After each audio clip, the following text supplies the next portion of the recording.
Hello everyone, Luciano Oliveira Lawyers. Today is Sunday, August the 4th. It should be 3:30 Rio de Janeiro time. I see here 5 likes. Thank you so much. I appreciate your likes. It does help with our live stream. I also see it looks like we have some participation already. Let's take a look. Philippine Cines, good afternoon. Our question, we have 3 kids and should love for them to go to international school in São Paulo. What is the best advice for us? All right, so yes, São Paulo is certainly a great choice if you're looking for an international school, and I'm gonna share the name of an international school in São Paulo. And this international school in particularly, it is in Higienópolis. Okay, it's pretty well known with the expat community. Red House International School. Okay, so this is one of the schools, but São Paulo has many. The Red House in particular, it has been around for a long time, and they specialize in foreign citizens in Brazil. All right. WS Bill, welcome Bill. Good to see you over here. Yes, I'm still in Dallas. I will be here in Dallas until the 13th. So we have a couple of more live streams over here, and then we move to the next location. But yes, I'm gonna still be here for I believe about 10 days. Mario, oi Luciano, welcome back Mario. Good to see you over here. We also have D Gibbs. D Gibbs, another a constant presence here in our live streams. Good to see you over here. D Gibbs says, hello, Mr. Oliveira. Have a great stream. Thanks for the information. Thank you for showing up, Gibbs. Pretty happy to see you over here. And while you warm up for more participations, I'm just going to share that I had a live stream last week with Carl Pierre. Not sure if you know this gentleman. He works in the digital nomad / international real estate investment space, and we had a really nice live stream last week. I'm gonna share here. I'm gonna share the link. I'm gonna share the link for the live stream. My live stream with Carl Pierre. Such a nice guy, you know, like he invited me for his channel, and it was a very interesting conversation. He did have questions himself that I was able to answer. One of his questions was about getting a bank account in Brazil. Also about the RNM card. Okay, usually those 2 questions, they go along because answering the first question, when you try to get a bank account in Brazil, if you go to any of the everyday banks, and by everyday banks I mean Bradesco, Banco do Brasil, Itaú, and so on, they are not going to open a bank account for you unless you have the so-called RNM card.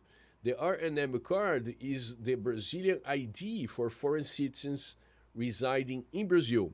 So many people, they try to open the bank account, they are told, well, unless you have the RNM card, I'm not going to be able to open a bank account. So their next question is going to be, how do I get the RNM card? Where do I apply for one? And then the answer, unfortunately, is not like you're going to apply for the RNM card. You're actually going to get the RNM card as the outcome for an immigration application. Okay, so that's a very common mistake. People think they can go somewhere and basically apply for the RNM card. That's not how it works.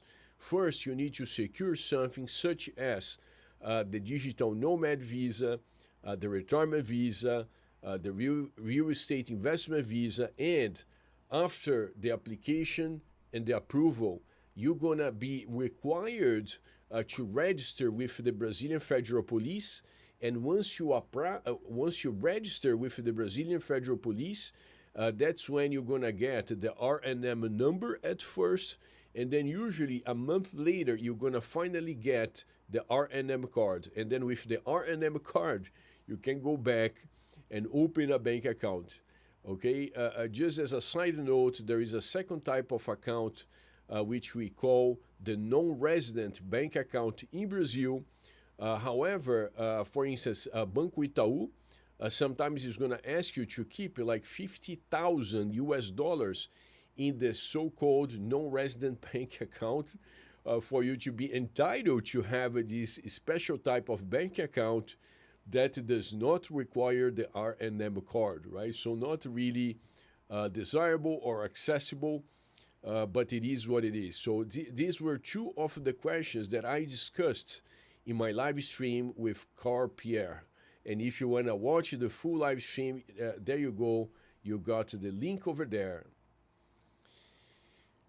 All right, Bishop Black, welcome, Bishop. Good to see you over here. Are there middle class neighborhoods? Yes, there are middle class neighborhoods. There are middle class, upper class, right? Like the one the Red House International School is not surprisingly located in really high end neighborhoods. One of them is gonna be Higienópolis in São Paulo. And middle class neighborhoods, maybe they are very common in Brazil, kind of like in the United States. Middle class is more like the prevailing type of class you have. And then you also have, like lower class, if you will, neighborhoods and upper class neighborhoods as well. So Bishop, are you talking particularly about São Paulo? If you're talking about São Paulo, yeah, now I see the follow-up. Are there many middle class areas in São Paulo near Central? All right, near Central. So I'm gonna tell you some of them. I in particularly like Santa Cecília. All right, I'm gonna write over here middle class areas in São Paulo near Central, which by the way, I love it, the downtown area, the central area in São Paulo, right? So I'm gonna write down Santa Cecília. Santa Cecília. There is the Liberdade. Santa Cecília is right by downtown. It's like you couldn't be closer to downtown than Santa Cecília. Liberdade, the same thing. Liberdade is also known as a neighborhood for the Japanese expats in Brazil. Nowadays, you have not only Japanese, but you also have Koreans, Chinese, and I do love Liberdade. Liberdade in São Paulo, that was the place in which I invested. My last time or the latest time I had an investment in São Paulo, it was in the Liberdade neighborhood. It was a couple of condos in Liberdade, São Paulo, all right? So there you go, Santa Cecília, Liberdade. Let me see what else. Nowadays, like Brás. Brás is an upcoming middle class area as well. So there you go, 3 areas for you to consider. The Philippine scene is okay, thanks. Yes, we know of at least 20 international schools. We are non-citizens and do have the 90-day free, visa-free with our current passports. We may go next month for school tours and interviews. So, yeah, something important for you to know, like Brazil doesn't have an immigration framework that is super friendly for families moving into Brazil for the sake of living internationally. So you need to pick some route that's gonna allow you to stay in Brazil. Now I get it, right? Like to find a school, it's easy, right? Like to stay in Brazil is the actual challenge, and I'm gonna agree 100% with that. The Brazilian immigration framework is not super friendly, and it was actually even worse. So let's look from a positive perspective. Nowadays, there is the retirement track, there is the digital nomad, there is the real estate investment, there is the company investment route, which we don't like much. But you have, a few options, and you need to pick one. There is no option that you just come to Brazil and you say, you know what, I love Brazil, I want to stay here for 4 years, and in the meantime, my kids are going to study at the school. There is no such a thing at all.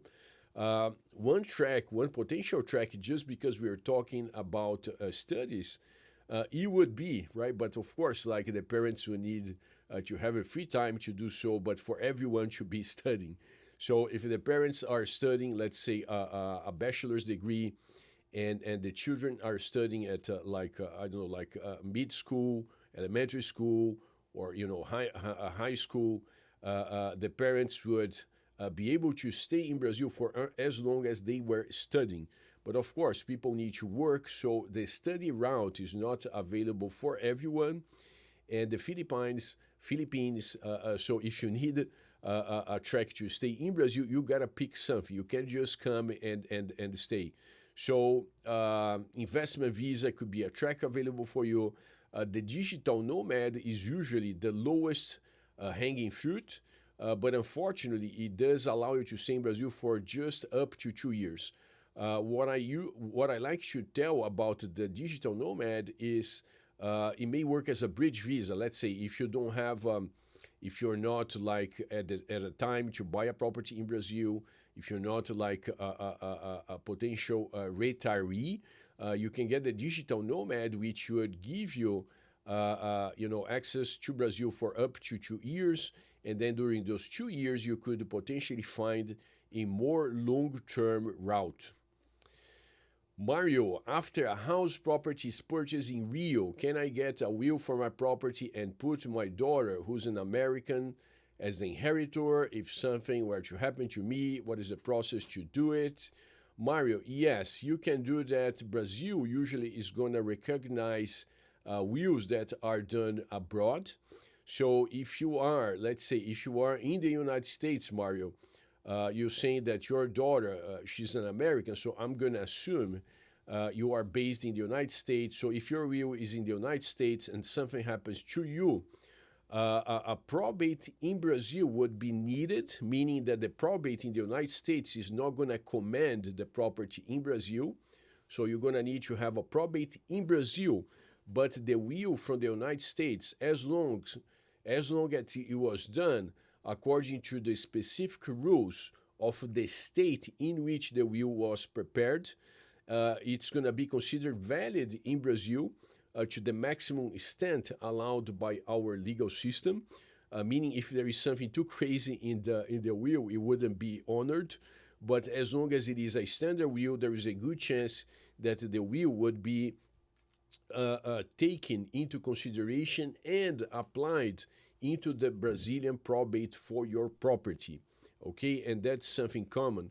The problem happens when you have, for instance, let's say if you have a Brazilian spouse, or if you have a Brazilian girlfriend, right? No, there is a conflict because Brazil would look into the will, and at the same time, Brazil would try to protect as per the Brazilian law, right? It's not something formal that I'm talking about. I'm saying that whenever there is a Brazilian in the picture, not surprisingly, Brazil is going to say that Brazil is going to look at the different laws and dynamics in place, and it's going to do the best to protect the Brazilian national. Kind of natural, right?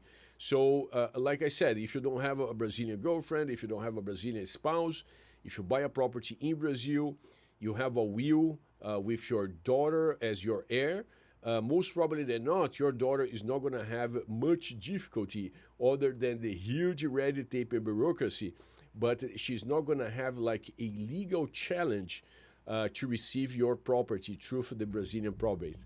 All right, Mario, I hope that helps. Bishop Black, has Rio del Sol recovered from the flooding enough to still consider leaving the area? Yes, I mean there's still issues going on. Rio Grande do Sul, for those who don't know, like is the most south state in Brazil, and there was a huge problem with weather. Rivers, they were overflowing. There was a lot of like human losses, and losses of property, losses of houses, and it is still a challenge in Rio Grande do Sul, which is the most extreme state in the south, right? Like, I mean, it's like at the bottom. Like when you see the Brazilian map, Rio Grande do Sul is going to be the last state. And but they are recovering. Federal government is like spending a lot of money to recover, the houses, to recover the properties. There are, many types of donation tracks for those who want to donate to Rio Grande do Sul. And if you want to do so, basically you just need to write, how to donate to Rio Grande do Sul.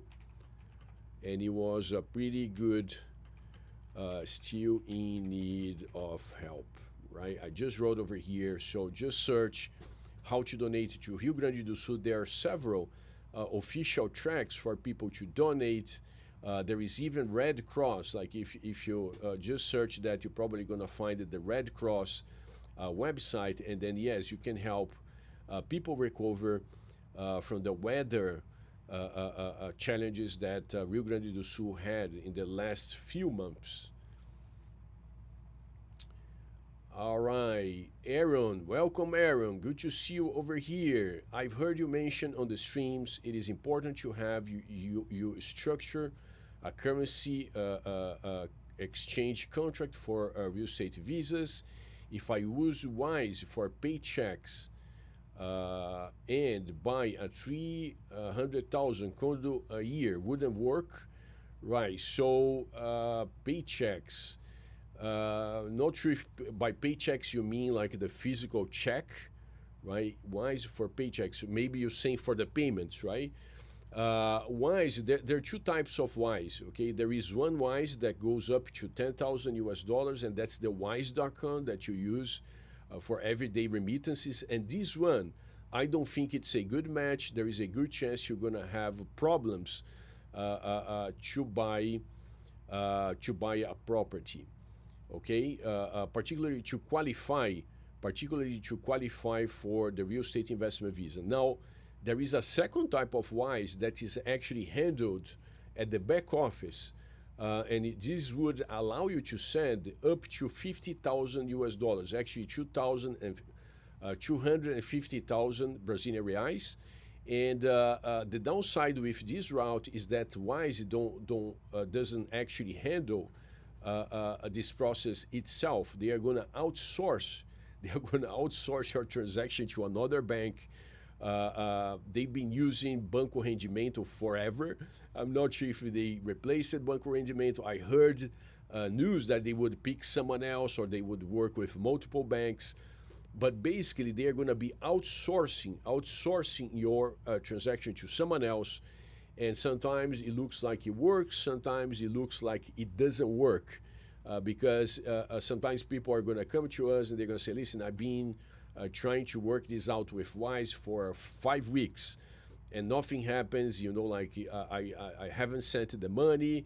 Now I owe the seller, a fine because I wasn't able to close in time. And that's what we know about TransferWise, right? Like, and by the way, I use TransferWise a lot, right? But for remittances of up to 10,000 US dollars, for large amounts, I honestly don't think that Wise is a good track. Okay, Aaron, but some people, they have been using Wise even for transfers of higher amounts. If they're going to buy, for instance, a 500,000 reais property in Brazil, they would probably need to structure two separate remittances with Wise. And as long as you are able to work this out, because, like, again, they're going to be like an intermediary with an actual Brazilian bank. And as long as you are able to deal with this kind of disconnection, it may work. And it looks like it's a hit or a miss So maybe they have, like customer service representatives that are more experienced, and maybe some that are not. But I would not recommend Wise for transfers over 10,000 US dollars, even though I am a Wise customer and I do use Wise a lot for smaller amounts. Brisbane, welcome Brisbane. I'm from South Africa and my tax situation isn't the best. Since transferring funds to buy property in Brazil requires tax returns, is there a way I can avoid this requirement when applying for the Viper? Brisbane, whenever you're sending a large amount to Brazil, you are subject to the compliance process, like the compliance process for large amounts. It's required as per the Brazilian Central Bank rules. So there is no workaround. Like, I mean, you should have a pretty solid paperwork explaining the source of funds that you are using for your purchase in Brazil. If you have issues with your tax returns, and I can give an example, there is, what is the country? There is one country, Singapore, okay? I don't know why, like, I mean, we got many people from Singapore over time saying, listen, I want to buy a property in Brazil. I have here a lot of money, but all my tax returns, they show zero income. I don't know why. If it's something in Singapore allows people to say that they have zero income and still have a lot of money in the bank.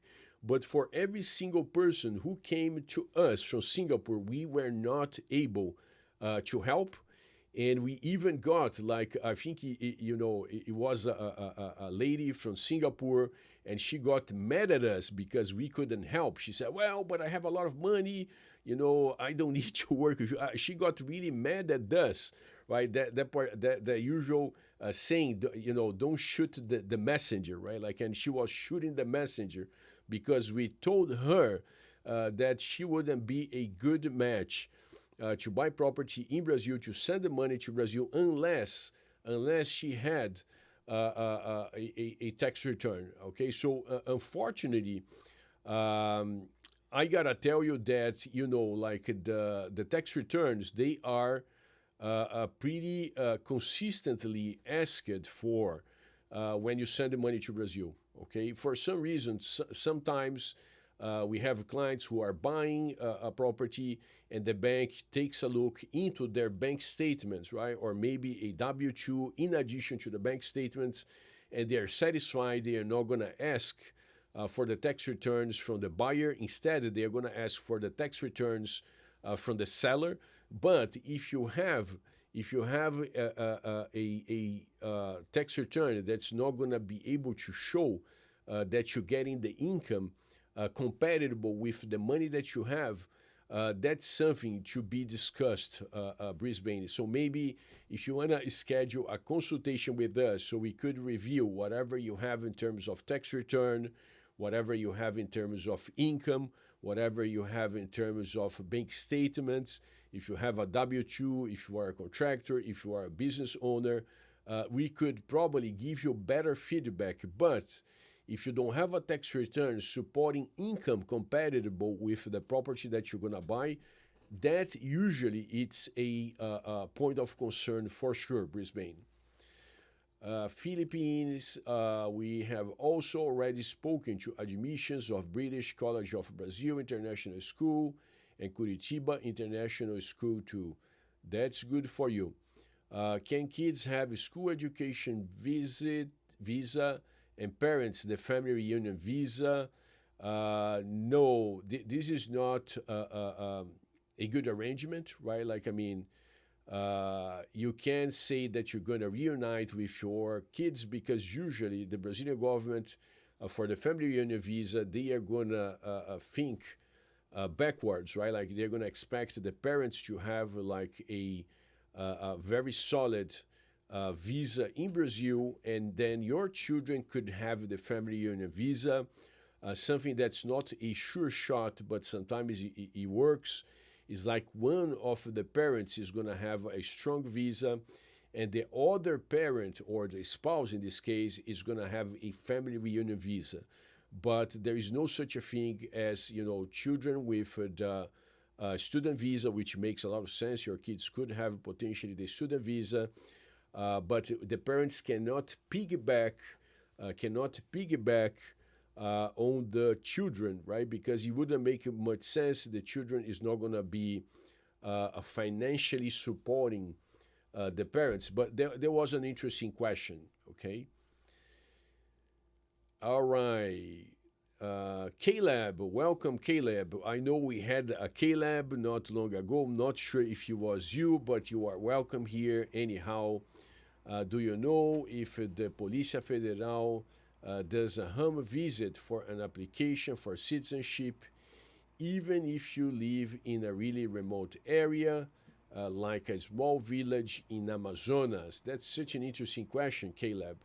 So, in our experience, the home visits, they are rare, but they do occur. Okay, so I'm unable to, I don't know, like give you a percentage chance of the Brazilian Federal Police showing up at your location.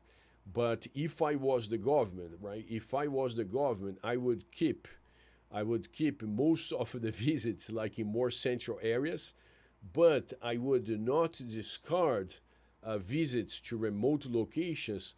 Uh, uh, uh, Otherwise, people are gonna go to remote locations to avoid the home visit, right? So, I think that if I had it to guess, I would say home visits in really remote areas are gonna be uncommon. But I think the government would still push for some level of home visits. Again, just for the sake of enforcement. Okay, Caleb?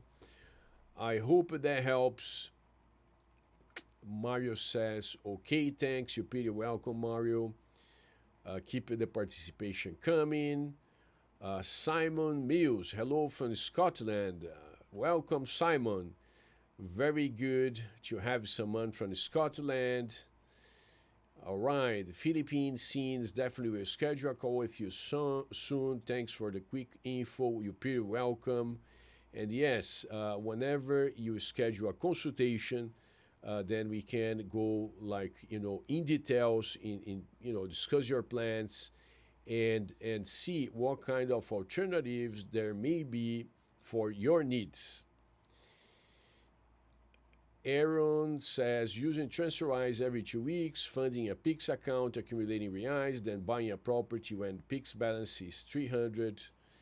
Yeah, that's definitely not a track for you to apply for the real estate investment visa.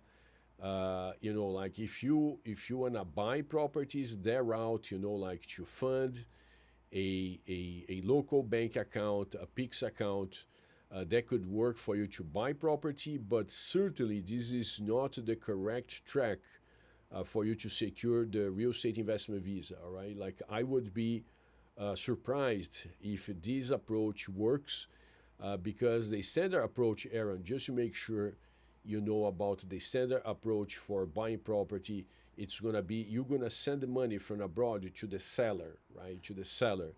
The real estate investment visa regulation says money coming from abroad to buy real estate, and that's not a layman's term. That's a technical term. Like when you send the money from abroad using a currency exchange bank, and you send this money to the seller, you're gonna get a currency exchange contract stating money to buy real estate.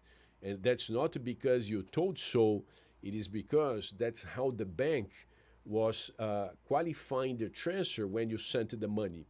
Now, if you just sending money through Wise, you cannot even tell Wise how you sending the money, right? Because for up to $10,000, you simply don't have this information, and Wise is not going to generate a currency exchange agreement at all, right? So what you're going to end up with, it's when you have 300,000 reais, you have 300,000 reais, but the paperwork you're going to have, in my opinion, is not enough for you to apply for the residency in Brazil.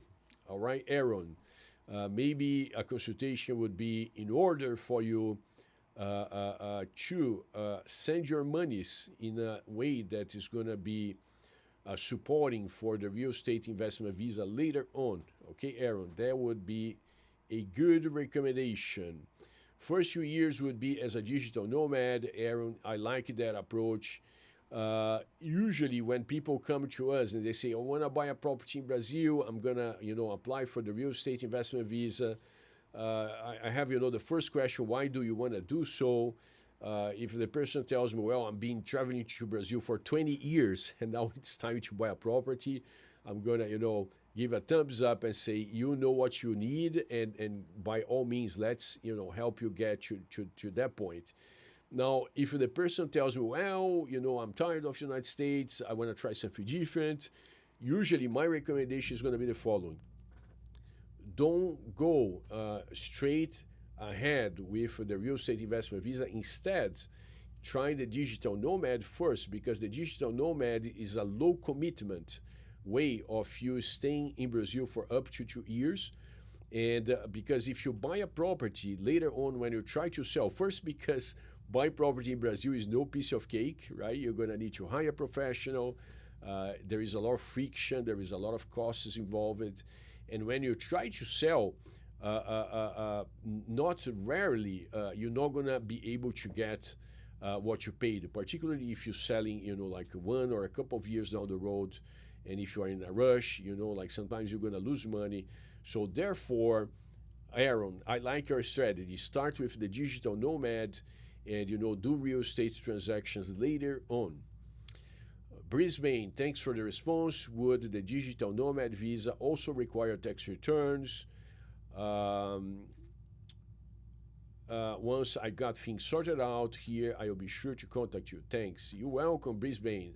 So the digital nomad visa, as we like to say, is a lower hanging fruit, and people are not gonna get a picky in terms of the documents. Usually, you just need to meet the requirements that they have, and usually you don't need to present a tax return when applying for the digital nomad.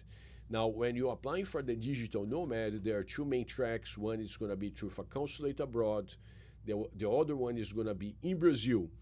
90% of our applications are in Brazil, and 10% they are through a consulate. The consulate, they may change the rules because the consulates, they have a discretion on how they are going to address the requirements. Now, if you apply in Brazil, then there is a single standard that is the standard from the Brazilian Federal Police. And in Brazil, we never present tax returns, all right? So maybe if you're applying through a consulate, maybe some consulate may ask you for a tax return. I don't know. We never had such request, but they like to ask for weird things every now and then. In Brazil, you don't present tax returns for the digital nomad. And just like we just discussed, Brisbane, you could get up to 2 years as a digital nomad, and hopefully you could straight out your tax return situation in the meantime, potentially allowing you to apply for something more long-term, such as the real estate investment visa route, which gets you 4 years right off the bat. And after these 4 years, you're going to get the permanent residency, okay? I hope that helps. Let's see. All right, we have 10 likes. Thank you. I appreciate that. If you haven't liked our live stream, please do so now. This is very helpful for our channel. This is also helpful for people out there who will be able to find this content if you like the content. I really appreciate. If you haven't done so, please do it now. Simon Mills, welcome Simon. Simon says, I'm visiting Brazil first time on September the 5th for 3 weeks. I will return at Christmas to marry, stay, and apply for residency. Should I apply for a visa extension during my September visit? Listen, you're going to stay for 3 weeks, Simon, so you have up to 90 days and you don't need an extension. Okay, you just staying for 3 weeks. So when you return in in December, you're still gonna have a plenty of time. Okay, something I'm gonna tell you. Just like everything else in Brazil, to marry in Brazil is a super pain in the neck. Okay, we have. I had a consultation today with two. Two people, one from Brazil, another one from the United States. They are planning to marry, and I think we've been meeting over consultations for 6 months now, and they're still working on the documents, on the paperwork. It's not a piece of cake. I had another client. This client was actually from Texas, and his fiancée, she was from Rio de Janeiro, and they decided to marry. I think it was in Utah, because Utah allows marriages to be conducted via a Zoom, ceremony. So the gentleman in the United States, he was participating via Zoom from Texas, and his fiancée participated from Rio de Janeiro. So they were able to get the marriage certificate in the United States. This client, he went to Utah to handle, or I think he paid a service provider to get the apostille on the marriage certificate, and this was 10 times easier to marry in Rio de Janeiro. Rio de Janeiro for marriages is very tough on foreign citizens, and therefore they chose to marry remotely in Utah to be able to apply for the permanent residency for the Texan gentleman. All right, so just sharing that with you, Simon. I'm not sure if you guys are on top of the required paperwork, but there are many requirements, such as you're going to need a fresh birth certificate with an apostille. If you are from the United States, you're going to need to get a declaration from the done through U.S. consulate in Brazil. It could be the U.S. consulate in São Paulo. It could be the U.S. consulate in Rio de Janeiro. It could be the U.S. embassy in Brasilia. They are going to give you like a self-declaration that you're going to need to fill out and sign. Is a declaration of marital status, in which hopefully you're going to be saying that you're single or you are divorced. If you're single, the birth certificate usually is going to be enough. If you are divorced, you're going to need your entire paperwork from the prior marriage, meaning marriage license, marriage certificate, and divorce certificate, everything with an apostille. Then you're going to bring those documents to Brazil.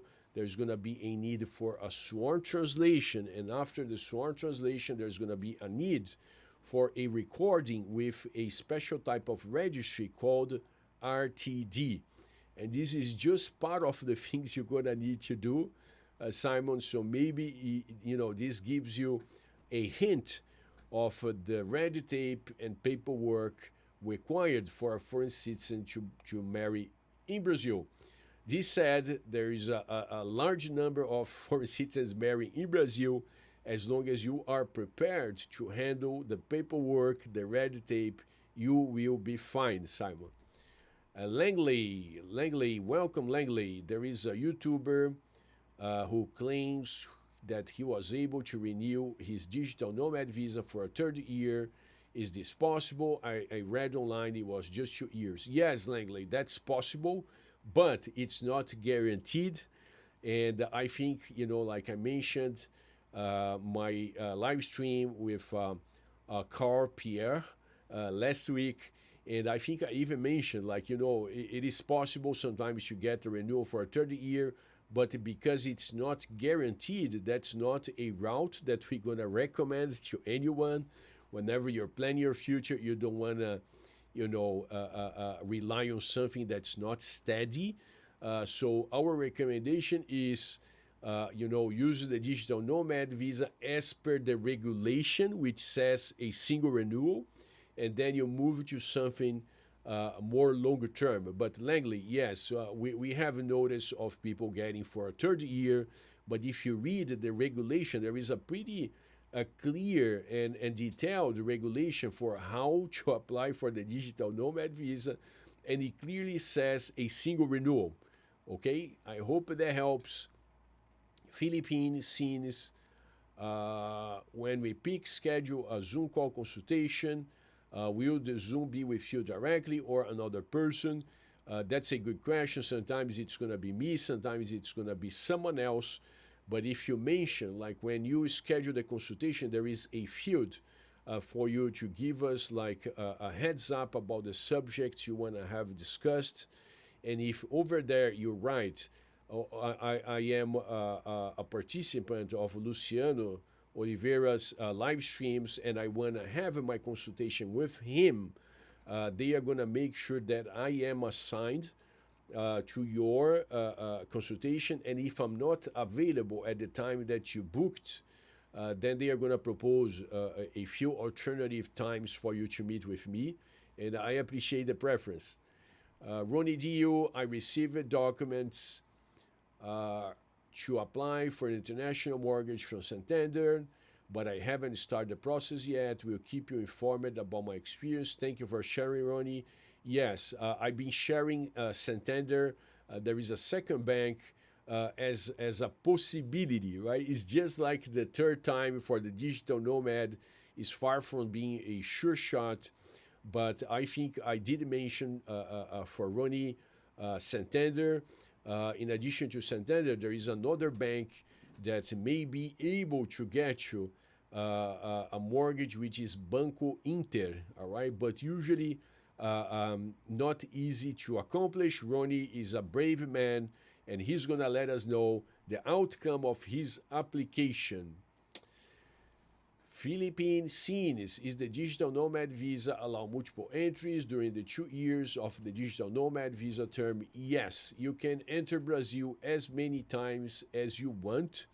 And I'm going to explain you the dynamic because that's a good question, right? So the digital nomad actually starts as a visa if you're coming from abroad.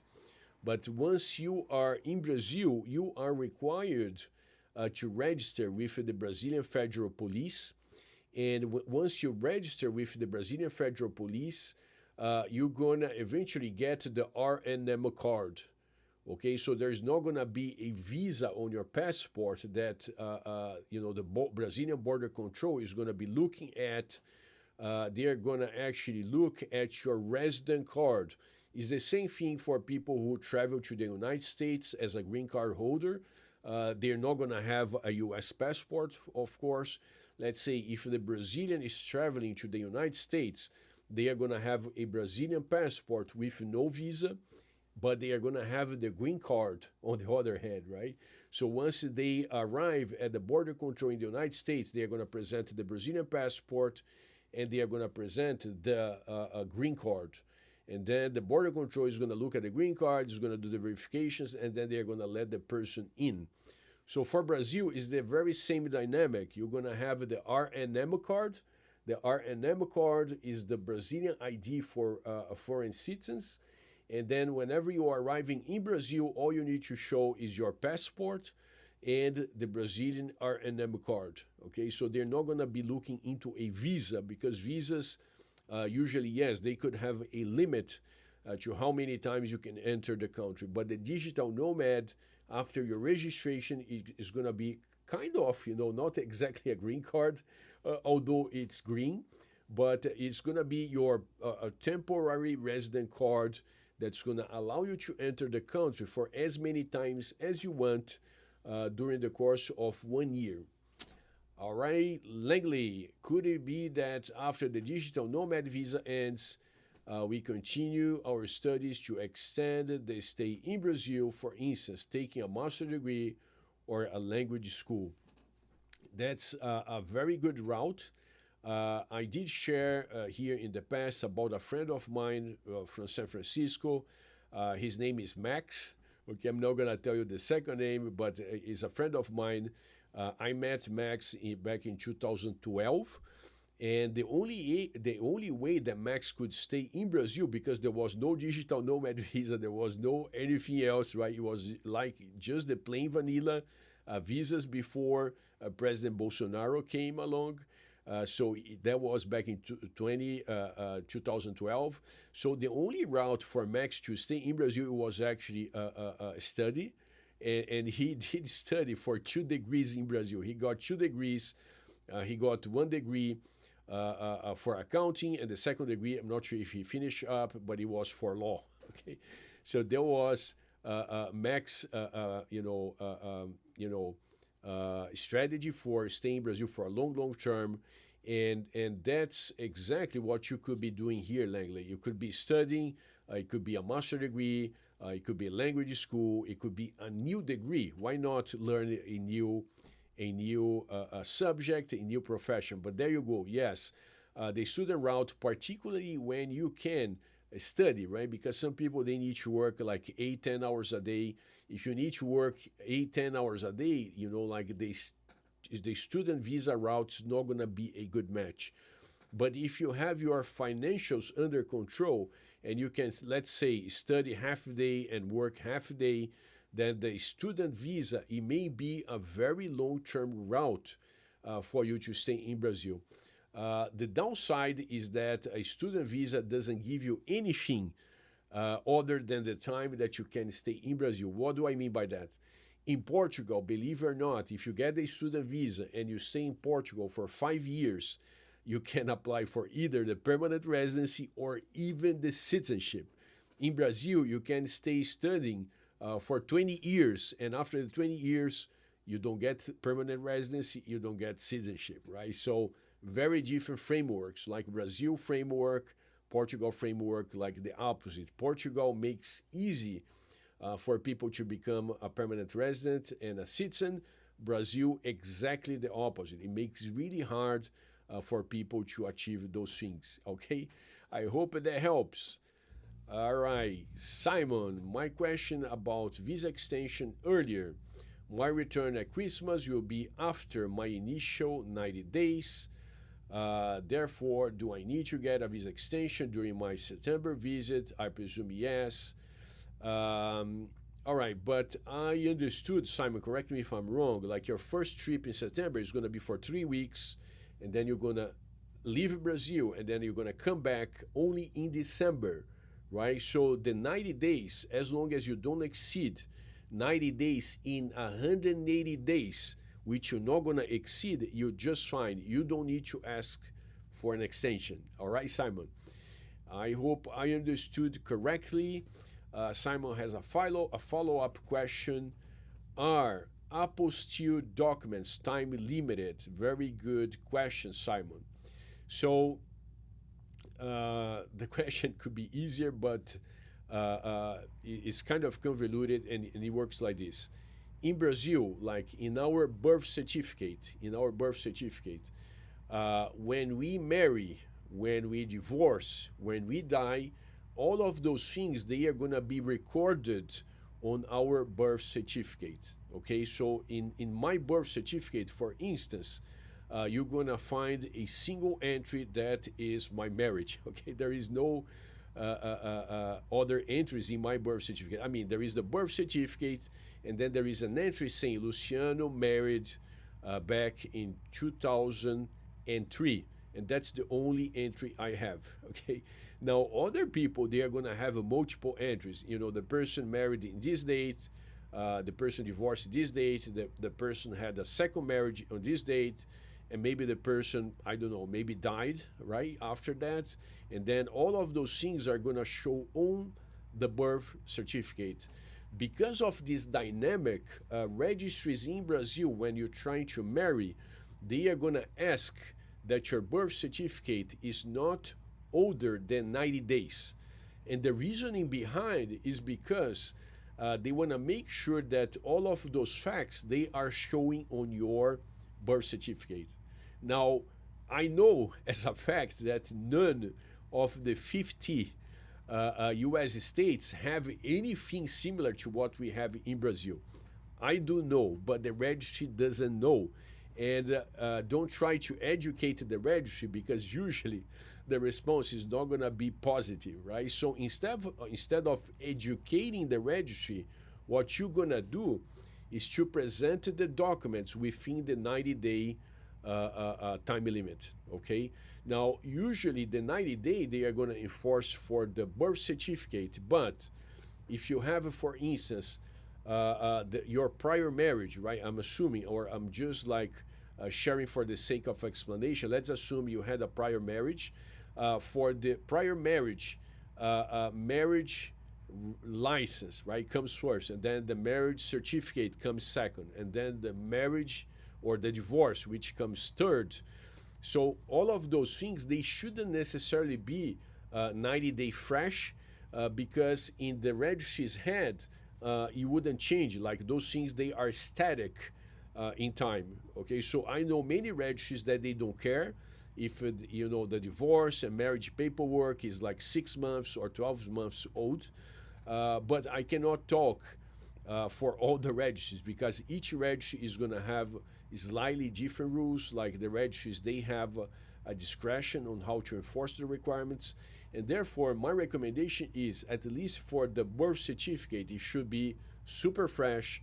And for the remaining documents, such as marriage license, certificate, and the divorce certificate, you should try have something that's not older than 1 year. Okay.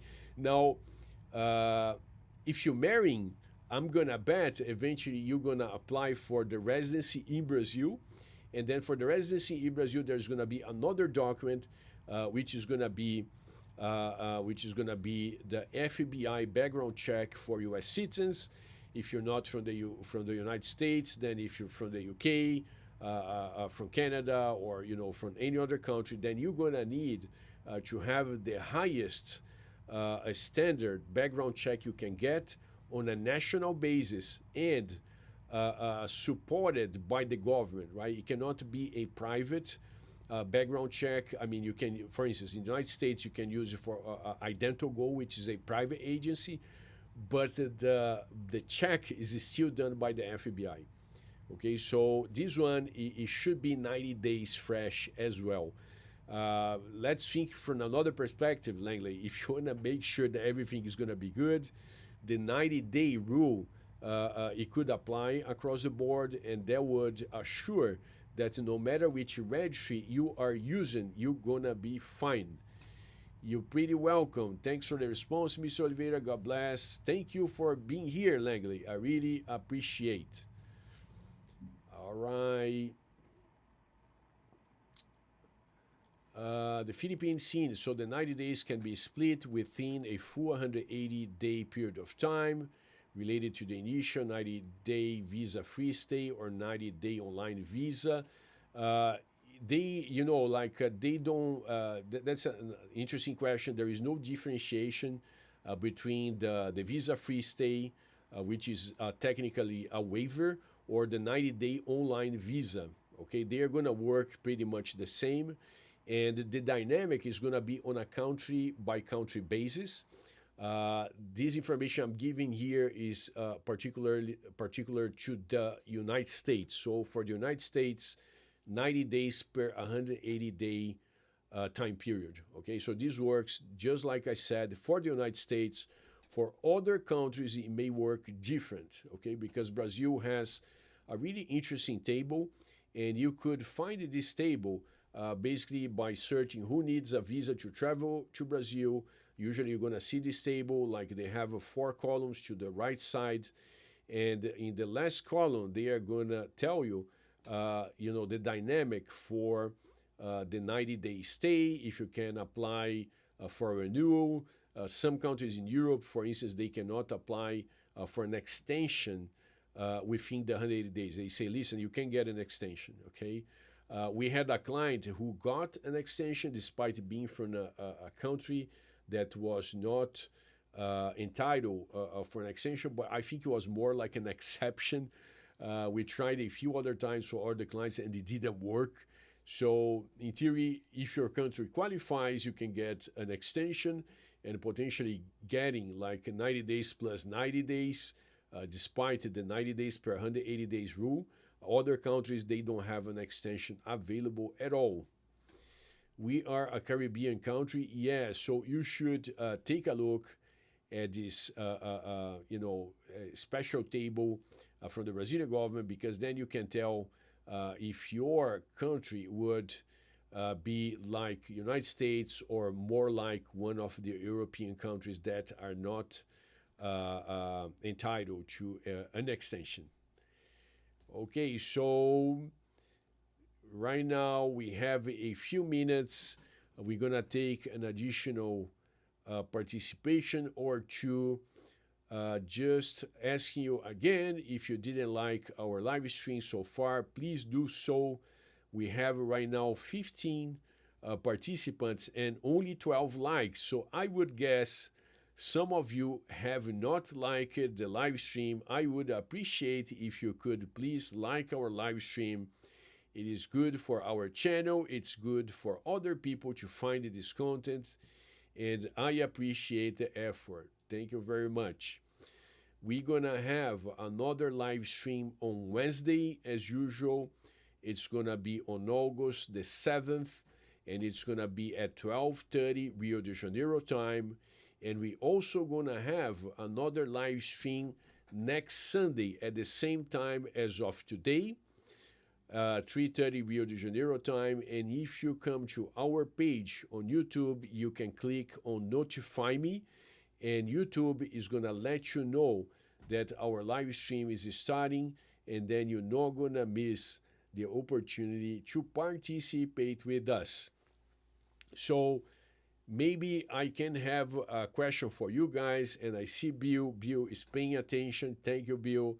I would like to ask you guys, if you had three cities in Brazil to either visit because you're still planning to come to Brazil, or three cities that you love because you've been in Brazil enough, I would like you to share here in the chat window. Maybe that's going to be one of our final activities here today of the live stream, but that's something that I'm curious about. Like, I mean, is it Rio de Janeiro? Is it São Paulo, Florianópolis? If you had to pick three cities in Brazil, which cities those cities would be? Let me know.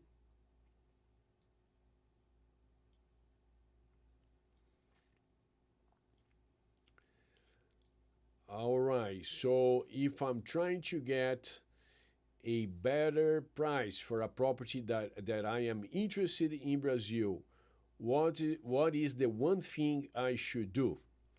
That's a very interesting question, and the answer is you should not let the realtor, and as a consequence, seller, know that you are absolutely interested in the property, right? Like, I mean, you should show, interest, but keep your cards close. Don't show your cards to the realtor. Don't tell the realtor, that's the property I love, and I'm not gonna buy anything else. If you do so, believe it or not, you could be risking even the seller increasing the price, which is a pretty lame movement, but we see happening all the time. When foreign citizens, they come to Brazil, they see a property and they show that they are amazed by the property. If they are too eager to make an offer, not surprisingly, unfortunately, the seller / realtor, they can come back and say, well, you know what, this property has been in the market for a while, there's going to be a price increase. And I guarantee if there was a national buyer, a Brazilian buyer, they would never do so. But they are doing so because they believe money comes easier to you. It's very unfortunate. I hate when that happens, but that's why I'm sharing the tip here with you. Don't show too much eagerness. Know how to negotiate and show willingness to walk away. If you follow this one tip, this could easily save you, believe it or not, up to 5% of the purchasing price. All right, just so burn this in your head. Don't show eagerness. Don't believe that playing super fair with the realtor / seller is gonna get you something. We've been doing that for decades, and we know how it works. Keep your cards close and show willingness to walk away. I hope that was helpful. All right, let's see The participations here: Langley, Natal, João Pessoa, and Rio de Janeiro. Really nice choices, Langley.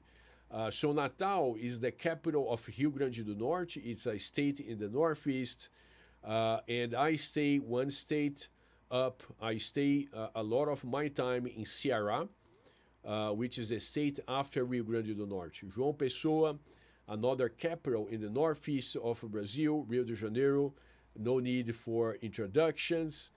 The Philippine scene is São Paulo, Curitiba, and Rio de Janeiro. That's really good choices for seeing Christ the Redeemer. Yeah, I've been to this year for Christ the Redeemer. That was my latest time at Christ the Redeemer. It's such an interesting experience. We have offices in São Paulo, Rio de Janeiro. Curitiba is another pretty good city in São Paulo, in Brazil. Aaron says Cambuí, Campinas is so safe and beautiful. Rio is scary. And Itatinga is actually dangerous. All right. So it doesn't look like three cities that you like, Aaron. You're just mentioning a single one, but nice participation.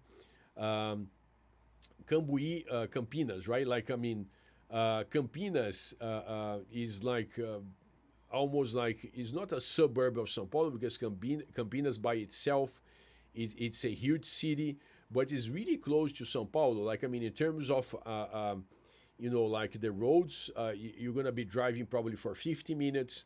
However, most of the time you're gonna be stuck leaving São Paulo and stuck once you arrive in Campinas. That could make easily like a couple of hours of driving. But actually, the driving distance between the two cities, it's going to be probably 50 minutes, if much. All right, Aaron. So nice participation. Rio, all right, I hear. I mean, Rio, it's usually a hit or a miss in terms of, like a safety. Some people, they're just fine with Rio de Janeiro. Other people, they have a bad experience with Rio, they never come back. So I get you. I love Rio de Janeiro. I stay in Rio de Janeiro. I take my family to Rio de Janeiro. I have no problem. But I get it. Some people do have concerns with Rio de Janeiro. Langley, São Paulo. Langley is asking, do you use Havaianas? I do. I mean, I don't have many Havaianas. I like to have just a couple. So I have a couple of Havaianas. I have a pair of Havaianas that I take with me whenever I travel. I have my Havaianas. And I also have my Havaianas in Ceará, which is like my main residence in Brazil. It's in Ceará. Beberibe is like an hour south of Fortaleza. I also have a pair of Havaianas over there, right? For those who do not know, Havaianas, they are a type of sandal. Or flip-flops, like some people, they call it flip-flops. Other people, they call it Havaianas. Flip-flop, or other people, they call it sandals. I'm going to share over here website for Havaianas. I absolutely love these flip-flops, and they are a blast. They're super comfy.